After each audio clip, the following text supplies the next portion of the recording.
J'ai été surpris lorsque ma belle-mère, Julie, m'a appelé avec enthousiasme après son retour d'un voyage international d'une semaine. Elle parlait d'une somme de $100 000 que nous aurions apparemment mise de côté. J'ai essayé de me souvenir d'un moment récent où j'aurais économisé une somme aussi importante, compte tenu de ma situation financière délicate. En tant que créatrice de bijoux freelance, j'ai un compte d'urgence, mais je n'y garde pas une grande somme d'argent, et ma carte bancaire est toujours avec moi. Normalement, personne d'autre ne peut retirer une somme aussi importante de mon compte. Il me l'a donnée, alors je l'ai pris du tiroir du buffet, a déclaré Julie. Tu t'en sors bien, donc tout va bien. Ces paroles m'ont laissée stupéfaite. Avant que je ne puisse poser d'autres questions, elle m'a rapidement remerciée et a suggéré qu'elle comptait sur moi pour des aides financières futures avant de partir. Jusqu'à ce que mon mari, Larry, rentre à la maison et clarifie le malentendu, j'étais confuse à propos des $100 000 manquants. Un mois plus tard, Julie m'a bombardé d'innombrables appels. Au début, je les ai ignorés, mais les sonneries constantes ont fini par me faire répondre. Voir plus de 50 appels manqués sur mon téléphone était alarmant. Lorsque j'ai décroché, la voix forte de Julie a envahi la pièce, m'accusant de l'ignorer. Son ton suggérait qu'elle se sentait lésée, mais pour moi, ce n'était que le résultat de ses suppositions. Mon mari, Larry, est tout aussi occupé, et ma vie en tant qu'Olivia, une créatrice de bijoux freelance de 37 ans, est chargée, avec le désir d'avoir des enfants, mais accablée par le travail. Larry avait un emploi en entreprise auparavant, mais il m'aide maintenant à gérer mon entreprise de design qui est en pleine expansion. Au début de notre mariage, j'avais peu de commandes de design et nous dépendions fortement du revenu stable de Larry. Maintenant, avec la croissance de mon entreprise, nos rôles et responsabilités ont changé, mais de nouveaux défis sont également apparus, comme gérer des malentendus inattendus au sujet de l'argent familial. Quand j'approchais de mes 34 ans, ma carrière de créatrice de bijoux commençait à décoller, et j'avais besoin d'organiser mieux mon emploi du temps chargé. Voyant les demandes de mon entreprise augmenter, mon mari, Larry, qui réussissait bien dans son entreprise et était sur le point d'être promu, a fait un choix audacieux. Il a quitté son travail pour me rejoindre, utilisant ses compétences en gestion pour aider notre entreprise. Ensemble, nous avons obtenu des contrats avec de grandes marques internationales, améliorant à la fois notre vie professionnelle et personnelle. Mais avec le succès sont venus de nouveaux défis, notamment avec la mère de Larry, Julie. Elle vivait seule et voyait nos vies comme luxueuses, nous demandant souvent de l'argent. Vous semblez toujours vivre de manière si extravagante, je suis jalouse, disait-elle souvent. Mon travail exige que je participe à des lancements de produits et à des dîners avec des dirigeants, ce que Julie voyait comme des sorties de plaisir. Julie, pleine d'envie et de sarcasme, ne comprenait pas nos dépenses. Vous vous habillez magnifiquement, vous mangez dans des endroits chers, je vous envie, disait-elle. Malgré mes refus répétés, Larry, étant son fils, cédait parfois à ses exigences. Si lui donner un peu d'argent la garde tranquille, alors ça en vaut la peine, argumentait-il, trouvant plus facile de l'apaiser plutôt que de voir notre travail interrompu. Mais les exigences de Julie n'ont fait qu'augmenter. Récemment, elle voulait une nouvelle robe pour un rendez-vous à venir. Un autre jour, Julie est venue nous voir et a importuné Larry. Ne serait-il pas mieux d'avoir un costume 3 pièces ? On nous a déjà demandé d'acheter des vêtements, disait-elle. Il pourrait y avoir des options moins chères, mais ce que Julie venait certainement pas bon marché. J'ai expliqué à Julie que c'était une fête chic, et qu'elle ne pouvait pas être la seule avec des vêtements usés. Elle a aussi insisté pour avoir un sac assorti, ce qui nous a frustrés. Pour gérer ces demandes fréquentes, Larry avait configuré une carte de crédit au nom de Julie pour ses dépenses. Au début, elle a beaucoup dépensé, et Larry a dû la prévenir. Même en lui demandant de nous informer avant de faire de gros achats, elle a continué à trop dépenser. Cette demande constante d'argent a épuisé Larry et moi, alors que nous essayons de soutenir la famille tout en maintenant notre entreprise stable. J'ai trouvé une bague magnifique et je n'ai pas pu résister à l'acheter, même si je regrette de ne pas vous en avoir parlé avant. Malheureusement, la facture était énorme, a dit Julie. Si les dépenses continuent ainsi de manière incontrôlée, il vaudrait peut-être mieux reprendre la carte. Nous ne pouvons tout simplement pas assumer ces coûts, a dit Larry. La carte de crédit était au nom de Julie, mais c'est Larry qui gérait et payait les factures. Julie traitait la carte comme si elle n'avait pas de limite, sans réaliser que chaque achat devait être payé. Comme l'argent ne sortait pas directement de sa poche, elle continuait à l'utiliser librement. Pour contrôler ses dépenses, Larry a établi une limite sur la carte. Julie a fait irruption chez nous un jour, frustrée. « C'est quoi ça? Je n'ai pas pu payer mes achats l'autre jour. » « Pourquoi ?» se plaignait-elle. Nous lui avons expliqué que ces dépenses excessives mettaient nos finances sous pression, donc nous avons dû abaisser la limite. « C'est encore suffisant, non ?» demandait Larry, essayant de maintenir la paix.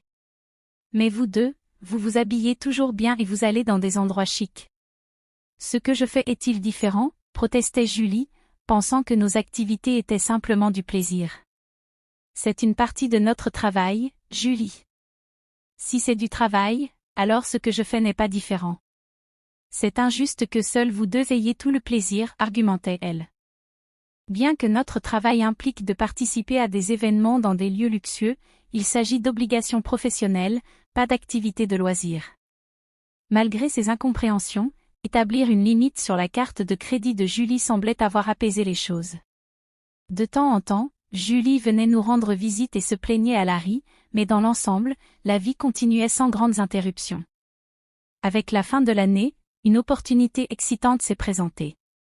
Un fabricant de marques étranger m'a approché avec une proposition pour étendre notre entreprise en nous installant à l'étranger. Cette perspective m'a enthousiasmée, car elle pourrait me propulser au niveau des meilleurs designers. Larry, toujours en soutien en tant que mon gestionnaire, était totalement pour. C'est une chance qu'on doit saisir, a-t-il affirmé. Cependant, l'idée de déménager à l'étranger a apporté une nouvelle inquiétude, Julie. Étant donné son comportement précédent, il était vraiment préoccupant qu'elle insiste pour nous accompagner à l'étranger. L'idée de vivre à l'international était excitante, mais gérer les exigences de Julie dans un nouveau pays était intimidant. Quand nous avons annoncé à Julie nos plans de déménagement à l'étranger pour le travail ce week-end-là, elle a réagi comme nous l'avions prévu. « Je veux venir aussi », a-t-elle déclaré, supposant que notre déménagement serait de longues vacances. Larry a essayé d'expliquer, « Nous y allons pour travailler. Ce ne sera pas aussi relaxant que tu le penses. » Mais Julie était sceptique. « Vous essayez de me duper. Vous prévoyez de vivre encore plus luxueusement là-bas sans moi pour vous surveiller, a-t-elle accusé. Nous ne déménageons pas là-bas de façon permanente. Nous reviendrons quand le travail sera terminé, ai-je expliqué, essayant de calmer ses inquiétudes. Pourtant, elle a rétorqué, vous dites ça, mais vous prévoyez de me laisser derrière, n'est-ce pas? Larry et moi étions tous deux épuisés par cette discussion répétitive. Dans une tentative de compromis, Larry a suggéré, d'accord, nous ne pouvons pas t'emmener avec nous, mais que dirais-tu si nous te payons un voyage d'une semaine? Julie s'est animée à cette idée. Sérieusement? Vous êtes sûr? Nous couvrirons ton vol et ton hôtel, mais tu devras gérer le reste, a affirmé Larry, satisfait pour l'instant. Cependant, la paix fut de courte durée. Quelques jours plus tard, alors que Larry était occupé à organiser le déménagement, Julie est apparue à l'improviste. « Salut, Olivia, dit Julie. Je veux faire du shopping là-bas aussi. Tu peux me donner un peu d'argent, demanda-t-elle. Et la carte que Larry t'a donnée, ai-je demandé, sachant qu'elle avait une carte de crédit destinée à de telles dépenses. Le visage de Julie s'est assombri. C'est ça le problème. Larry me l'a finalement retiré l'autre jour, admit-elle. Il semblait qu'elle avait été réprimandée pour avoir trop dépensé, et anticipant les défis de la gestion des finances avec les différents taux de change à l'étranger, Larry avait confisqué la carte. Je n'ai pas non plus ce genre d'argent sous la main. Je ne peux pas te donner de l'argent sans l'approbation de Larry. Tu peux lui demander, ai-je suggéré, sachant bien la position de Larry. Ça ne sert à rien de lui demander. C'est pourquoi je te le demande à toi, insista-t-elle, élevant la voix de frustration. Julie a finalement fait un voyage de 15 jours à l'étranger, que je présume que Larry a réussi à financer d'une manière ou d'une autre. À son retour, elle m'a appelée, débordante d'excitation. Je suis rentrée, et c'était tellement amusant, elle a partagé des histoires de ses aventures lors de visites et de dîners, bien que je ne lui ai rien demandé. Et j'ai acheté tellement de souvenirs qu'ils ne tenaient pas dans ma valise, alors je les ai envoyés par courrier. J'ai hâte qu'ils arrivent, s'est-elle exclamée. Eh bien, c'est bien, ai-je répondu, en essayant de garder un ton neutre, bien que je me sentais un peu dépassée. Grâce à l'argent que vous aviez économisé, je me suis vraiment amusée, s'est-elle exclamée. De l'argent économisé? De quoi parles-tu, ai-je répondu, confuse et légèrement alarmée, n'ayant aucun souvenir d'avoir mis de l'argent de côté pour qu'elle le dépense. Je l'ai trouvé dans le buffet de votre maison, a-t-elle dit, prétendant qu'elle avait pris 100 000 $. J'étais stupéfaite. Pourquoi une somme aussi importante serait-elle gardée à la maison, surtout dans un tiroir où n'importe qui pourrait la trouver? Confuse, je l'ai confrontée. Je ne sais pas de quel argent tu parles, mais le prendre de notre maison sans permission est du vol, même si c'est en famille. Tu comprends ça? La réponse de Julie était inquiétante par sa désinvolture.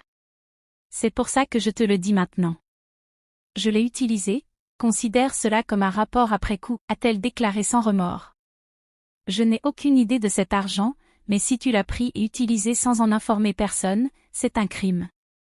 Et si c'était quelque chose que Larry avait réservé pour une transaction importante, c'est encore plus grave, ai-je expliqué, essayant de comprendre la situation. Pourtant, il n'y avait eu aucune interruption perceptible dans nos finances commerciales pendant son voyage. Vous deux vivez de manière si extravagante, alors pourquoi je ne pourrais pas en profiter un peu? Considère cela comme un service pour ta mère. Ce n'est pas grand-chose, non, a-t-elle rationalisé, affichant un sens du droit difficile à comprendre. Une chose est de demander de l'aide à ton fils et à sa femme, mais ce n'est pas ainsi que tu devrais te comporter après avoir pris l'argent de quelqu'un d'autre, ai-je répondu, encore incrédule. Je suis contente que tu aies profité du voyage, mais je vais devoir en discuter avec Larry quand il rentrera. Larry comprendra. Après tout, je suis sa seule mère, et 100 000 $ n'est pas grand-chose pour lui, a-t-elle présumé. D'accord, je lui passerai le message, ai-je dit, stupéfaite par son manque de conscience. Plus tard dans la soirée, lorsque Larry est rentré à la maison, il avait l'air préoccupé. Olivia, tu sais ce qu'il est advenu de l'argent que j'avais laissé dans le tiroir, a-t-il demandé avec urgence. Il y a 20 jours, je l'avais retiré de ma banque, et maintenant il a disparu. Garder une somme aussi importante dans un tiroir, tu n'as pas trouvé que c'était imprudent, ai-je questionné. J'avais besoin d'argent immédiatement pour un paiement urgent. Tu sais quelque chose? Tout d'un coup, tout a pris sens. L'appel de Julie plus tôt, me remerciant pour les 100 000 $ et mentionnant à quel point elle s'était amusée, avait maintenant un sens. C'était l'argent de Larry destiné à un but crucial. Je lui ai demandé pourquoi il avait laissé une si grande somme d'argent à la maison, en évidence, en danger. Larry a commencé à expliquer. Après avoir réduit la limite de crédit de la carte de Julie, elle avait commencé à emprunter de l'argent en secret de diverses sources, y compris des cartes de financement à la consommation et des cartes de crédit qu'elle avait ouvertes à notre insu. Lorsque Larry a découvert sa dette croissante, il a récupéré toutes les cartes et retiré de l'argent pour rembourser directement les dettes, avec pour but d'éviter le système bancaire et de garder les comptes de notre entreprise propre, en préservant la confiance avec nos partenaires. Cela faisait aussi, en partie, office de geste d'adieu, car nous déménagions à l'étranger et nous ne serions pas là pour gérer ces problèmes pour elle, a expliqué Larry. Je prévoyais de régler ces dettes discrètement pour éviter de compliquer nos registres financiers. Un mois s'est écoulé depuis, et pendant que j'étais occupée à emballer pour notre déménagement, les appels fréquents de Julie sont devenus difficiles à ignorer.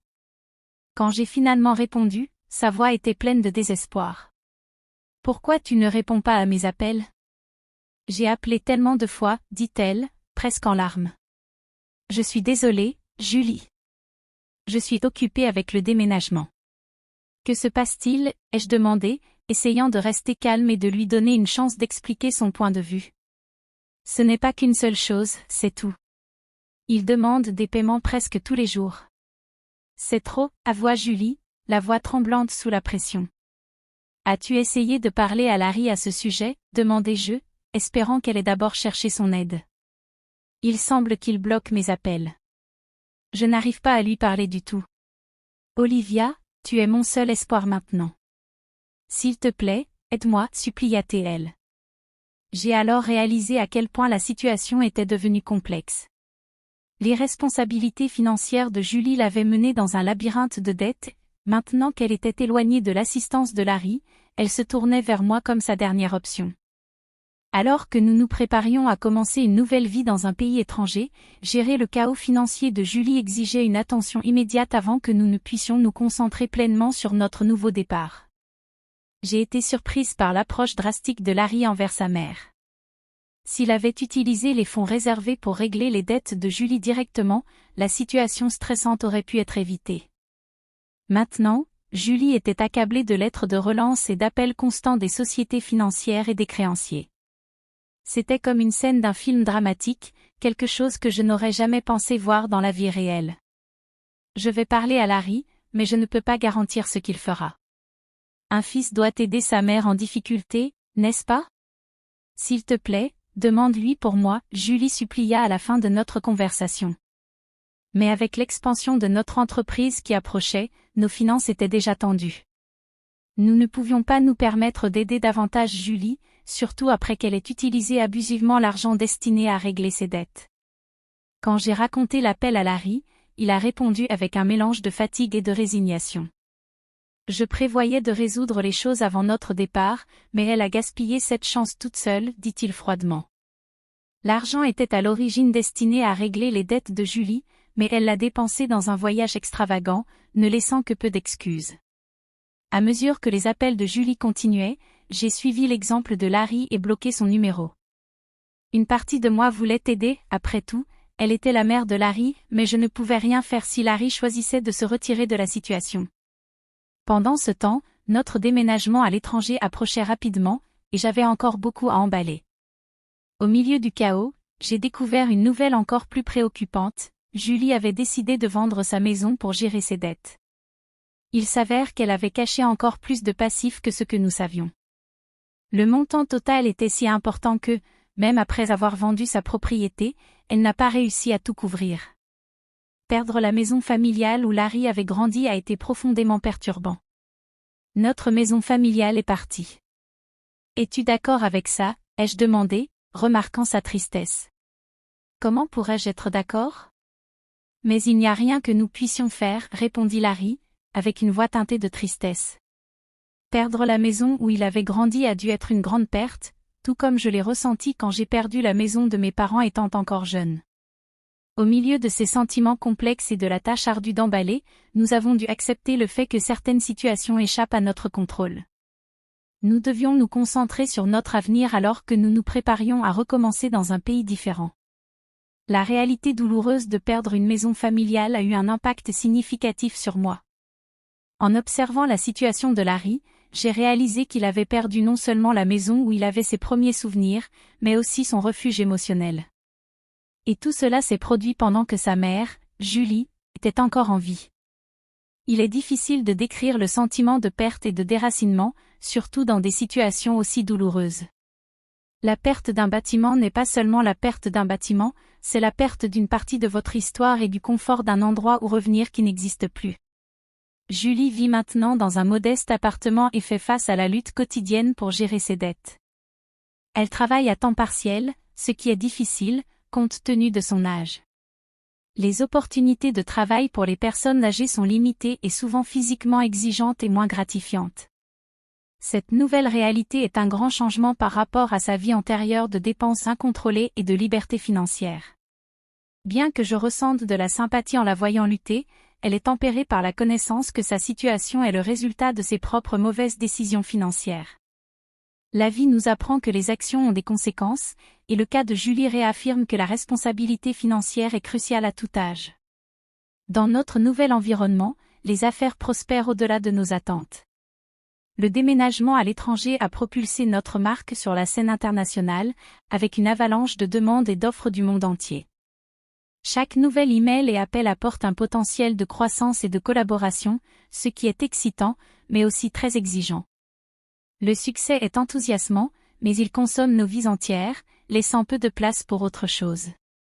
Les jours se confondent avec les nuits alors que nous naviguons à travers les fuseaux horaires et les différences culturelles, essayant de tirer le meilleur parti de cette opportunité en or. Malgré les réussites professionnelles, nos vies personnelles sont accablées par nos horaires implacables. Le rêve d'agrandir notre famille semble être une vision lointaine, quelque chose que nous espérons revisiter lorsque les exigences immédiates diminueront. Larry, qui gère tout, de la logistique à la gestion des clients, ressent intensément le poids de cette charge.